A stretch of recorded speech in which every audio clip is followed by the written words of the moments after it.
All right, episode 39. It has been a long time since you've heard from us. I'm sorry for that. It is due to two things. I won't go on and on about my life, but one, I work at a summer camp and I move there and live there in the summer. And two, my daughter bought a huge house project. So the last 6 months have been consumed with helping her renovate a house. And life has calmed down a little bit. So we got our Tuesday nights back. So Dale and I every Tuesday night in the third stall garage working on Hendrick. So this year we have 6 easy steps that we're going to accomplish. We're going to knock out because it's on paper. And if it's on paper, that means it's real or important or something. We got to get it done. It means we got to get it done. Over the summer, I secured a body guy to do the finish work and a painter, and we got to give them something to work on. Yes. I've been busy. Dale's doing other things, but Dale's been doing the research and planning, itching for us to get going again. Let me flip the camera on. We're going to give you a quick summary of where we are and where we're going, what we hope to accomplish in this video, episode 39.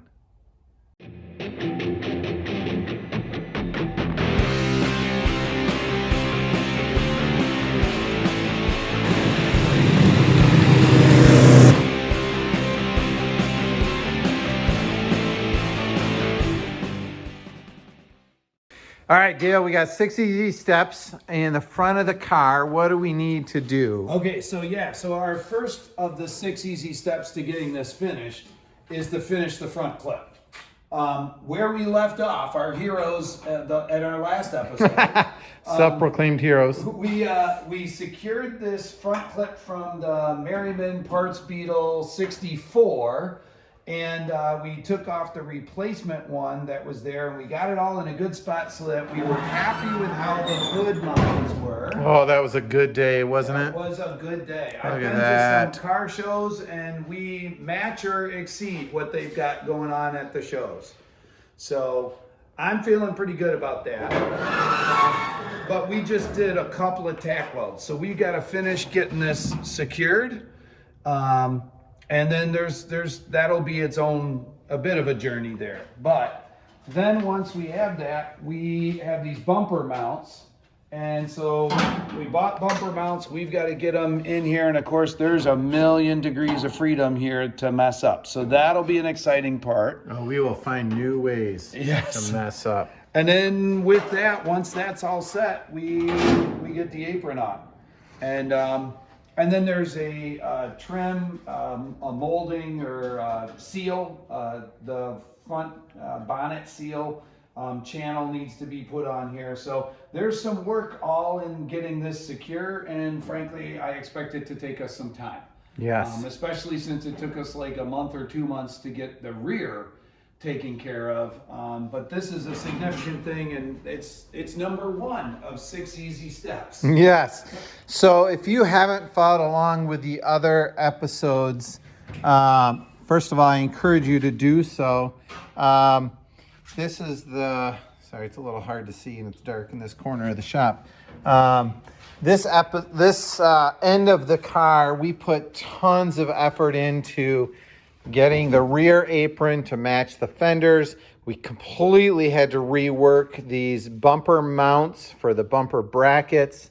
And we ended up with a bumper that is perfectly flat, level, parallel, and everything fits. And then we have that brace in there. Our gap all the way around is beautiful. Look at that. Oh, it's so pretty. And that took a long time. And what we learned in that, we want to replicate up front so that we have the same thing on the front. We have a bumper that looks right. The spare tire fits in. Everything seals up. So that's where we're starting. We do, like Dale mentioned, have some work to do to fill this seam or finish this seam. This is already plug welded in. I think we need to fill that. Same thing on this side, fill that and fill this. And particularly right up here, we've got some big gaps. So getting in this area here, in this filled is gonna be a little tricky because our cuts weren't perfect. But we'll get there. that's not going to be the most interesting thing to watch, so we're probably going to work on a bunch of that off camera.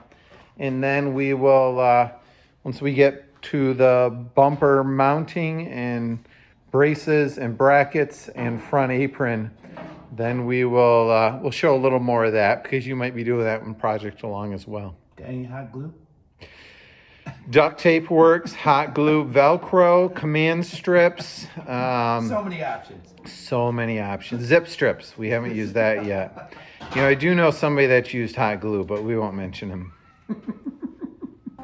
Working on this seam, got a copper backing plate, kind of putting behind there, and then just slowly stitching it shut.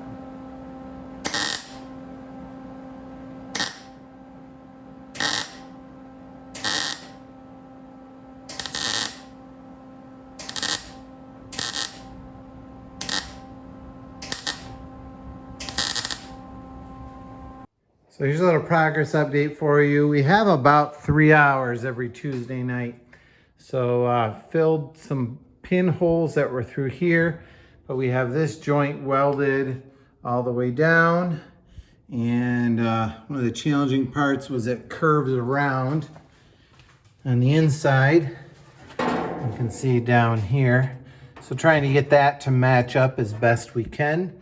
We also welded up this, had to put in a patch there, tried to keep the original hole to match this side.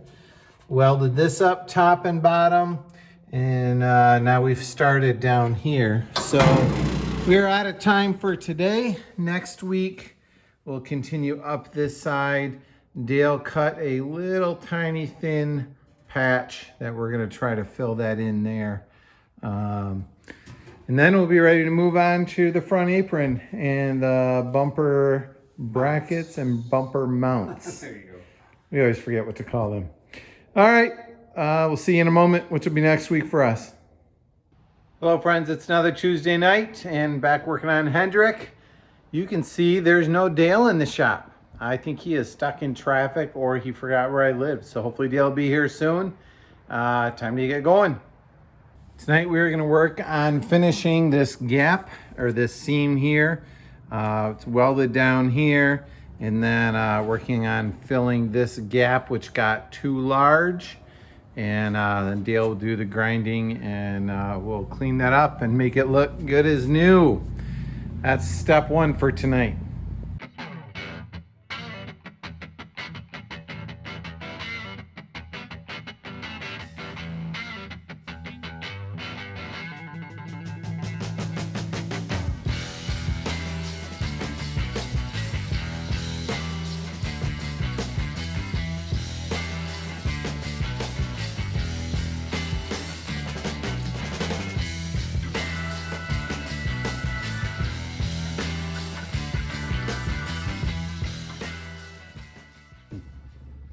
So we're making progress. Got a good bead weld. I welded on both sides, which causes a little more grinding for Dale, but I don't care about that. Love you, Dale. But it does fill it in really well. Fill it in really well so that hopefully there won't be porosity or weakness in it at all. We have this large gap at the top, larger. Sorry, I keep looking at the actual car and not the camera. Larger than I feel comfortable trying to jump with a weld or put a copper backing plate on. This is my first time trying to fill one with a skinny little patch. So we're gonna try that, and then I'll just keep working it flush as I go up. I'm gonna have to cut either that weld out right there that my band-aid is pointing to, or cut this little patch because this is holding this in place. I don't think I want to cut that. So that's what we're going to try. We will see how it goes. There are probably some of you who are like, oh, that's interesting, I wonder how it'll go. And there are probably others of you who are like, that's the wrong way to go about it. So I encourage you to post a comment below and help us figure out the right way. We'll see how this works. This is pretty solidly welded in up around the corner. Then I snipped it to allow my original tack weld to stay. So now I'm working on this tiny little piece. I've got it tack welded there. My profile here is pretty good. This is a little higher than that. That's on a little bit of an angle. So I'm going to take a really tiny screwdriver that I have. Try to pull that up just a touch.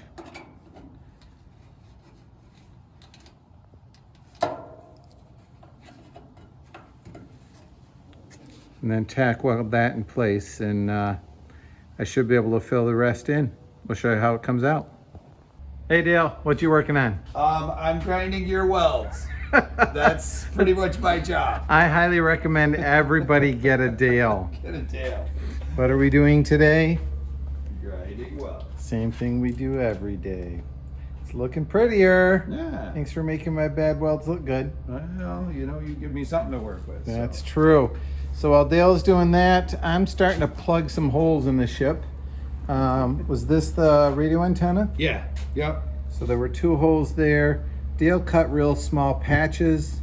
The smaller one ended up being way harder. The larger one was a little bit easier. Hopefully I welded it slowly enough that will grind out fairly smooth, and when the body man does his work, they'll disappear. What are you doing for a radio antenna? I do want a radio antenna. I want it on the driver's side, but this one was angled and these guys were put kind of close because it's 2 separate. Anyway, whatever. I want to buy a new antenna and put it where I want it. Where are you going to put it? And that was, I'll put it on the driver's side, but I want it to go straight up. Straight up and down? You're so Yeah. fussy. So, and that's something that there's a little bit of discussion, but I guess the radios were all put in by the dealers. So driver's side, passenger side, angled, not angled, what style, it was Okay. all whatever the dealer decided, or if somebody bought a radio, because evidently not everybody necessarily paid the extra, whatever, $25 Sure. to get a radio. Yeah. Probably where some high school kid working after school put it in. Probably. Yeah. All right, and then we're patching holes in the fenders. So Dale's got a patch cut here. I've got it held in with a magnet.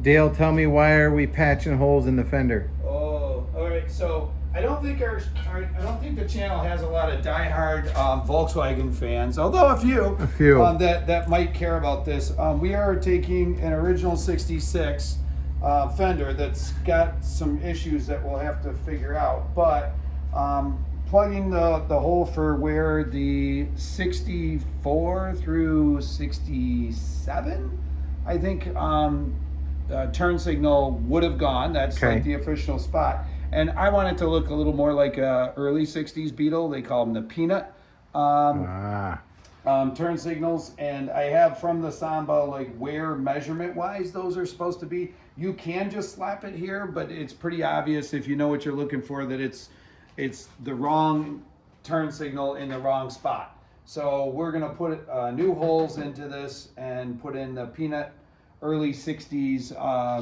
So Peanut you're light. hacking up this beautiful original Yeah, car. you know, it's seen some better days. It's all right. It's all right. You can All buy right. better ones. You can see that there was a little bit of rust here, so we're gonna do our best to weld this up. Weld these 2 holes shut and fill that. I'm gonna have the magnet hold it in place. I'm gonna go real slow with the heat, and probably also use the copper backing plate on the back to keep it from blowing through and absorb a little bit of the heat. So this one's gonna be a little challenging. Do we need to do this on the other fender too? Yeah, we're gonna do the same thing, and then when we Over there. actually get to fenders, which is easy step number 2 Oh, and the 6-step process. in our easy 6 steps. Step 7 is to drive it. Yeah. Well, maybe not. So yeah, step 2 will be to actually do the stuff with the fenders. But as long as we're here doing some welding and I got the patches, let's patch this up. Plus, then when Dale's bored, I can give him more welding to grind. Yoo-hoo! All right, let's do it.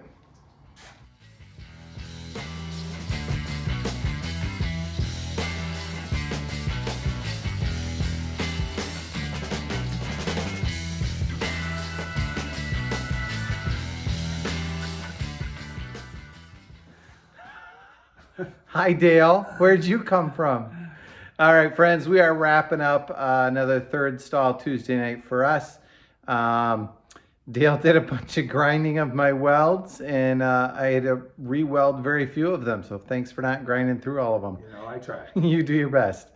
After all my welds, you're getting really good at it. All right, I'm gonna flip the camera around and show you what we accomplished tonight, and we're gonna wrap it up, and I'll give you a heads up as to what's coming next episode. So tonight, in recap, we welded that joint up, and Dale ground it all nice and clean. He ground this side nice and clean. We had a couple pinholes that showed up during the grinding. We fixed those. Also welded up the antenna mounts. Now obviously we're not going to be able to just paint that, but we have a body guy who will smooth that out, and then we will, before we send it to him, we're going to drill the holes for the antenna the way Dale wants it. Also plugged the holes for the blinker on the fenders. Those came out pretty good. I probably should have been more gentle on the heat. So I was gentle on the heat on the top, and once it cooled, I welded the bottom. So I had welded both sides of the joint, and that I just kind of burned in, and I think that sucked it down a little bit. This one sucked down more than the other, so we ended up taking it with a hammer and dolly and flattened it back out, and that came out pretty good. We got a little bit of a low spot here, but nothing that can't be cleaned up by a body guy. And then also somebody had drilled a hole in the hood where the hood emblem goes, so welded that up, and Dale's gonna grind that. So that's a wrap for tonight. Feels good to be making progress. Next week we are going to tackle the bumper mounts, the bumper brackets, the bumper, and the front apron. So it's good to be making progress on Hendrick again. Dale, you want to say hi to anybody? Hello to New York, possibly my brothers, and not everybody's in West Michigan anymore. So anyway, we're expanding. Our viewership is growing across the nation. People are moving across the globe. All right, Mark Whitty, hi. If you still watch, talk to you guys later. Have a good night. Find somebody, tell them you love them, and be nice. Bye.